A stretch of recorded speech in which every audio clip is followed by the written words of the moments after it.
After a breast implant removal without replacement combined with a breast lift, I need you to take it easy for about 1 week. Then you can resume light exercise in a supportive bra. You can shower after 24 hours. You can go swimming and go underwater and take baths after 3 weeks, assuming everything is healed. I may need to put drains in. It really depends on patient to patient, it varies.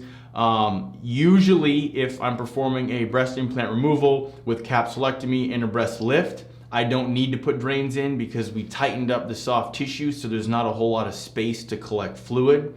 But there are times when I need to put in a drain temporarily to help you heal faster. If you do have a drain in, refer to my drain care video.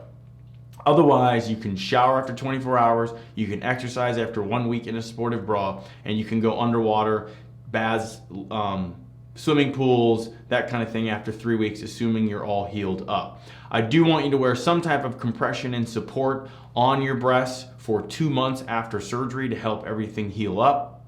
I also want you to put tape on the healing incisions after the steri strips fall off. So once the steri strips that I put on you at the time of the operation peel away and fall off, we will give you some paper tape, and basically you'll just put the paper tape over the healing incisions. It doesn't have to be pretty, just put it on there, and that will help the final scars be thinner.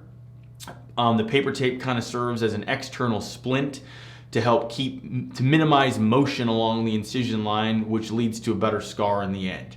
I'll have you do that up until the 6-week mark following surgery, and then when I see you in clinic, I will do a laser treatment of your healing scars to help them fade and mature faster.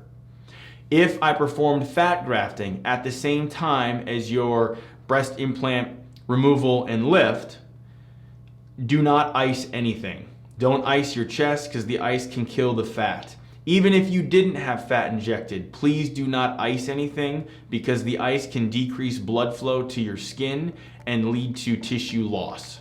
To learn more, check out our website where you can upload your photos and concerns as a virtual consult. You can also check out our price estimator to get pricing information for all the various procedures we offer.